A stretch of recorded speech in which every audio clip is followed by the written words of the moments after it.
সরকার যেহেতু চীনের কাছে কাজের দিক থেকে কিছুটা অগ্রগতি ঘটেছে, তো সরকার যেহেতু বলছে যে আমাদের নিজেদের অর্থায়নে আমাদের একটা অংশ আছে, সেই অর্থ দিয়ে তারা তো কাজ শুরু করতে পারে।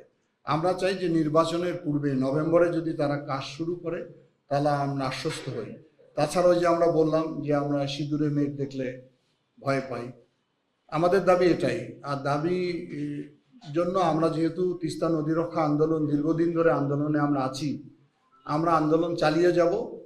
এইটি হতো আবার নতুন দ্বিতীয় পর্যায়ে আমরা আন্দোলনের কর্মসূচি ঘোষণা করলাম 5 অক্টোবর রংপুর বিভাগের 5 জেলায় পদযাত্রা শেষে জেলা প্রশাসকের মাধ্যমে অন্তর্বর্তীকালীন সরকার প্রধানের কাছে স্মারকলিপি প্রদান করা হবে।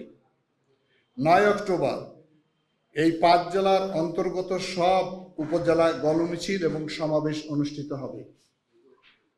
16 অক্টোবর 10টি উপজেলার নদী তীরবর্তী স্থানে একযোগে মশাল প্রজ্বলন করা হবে।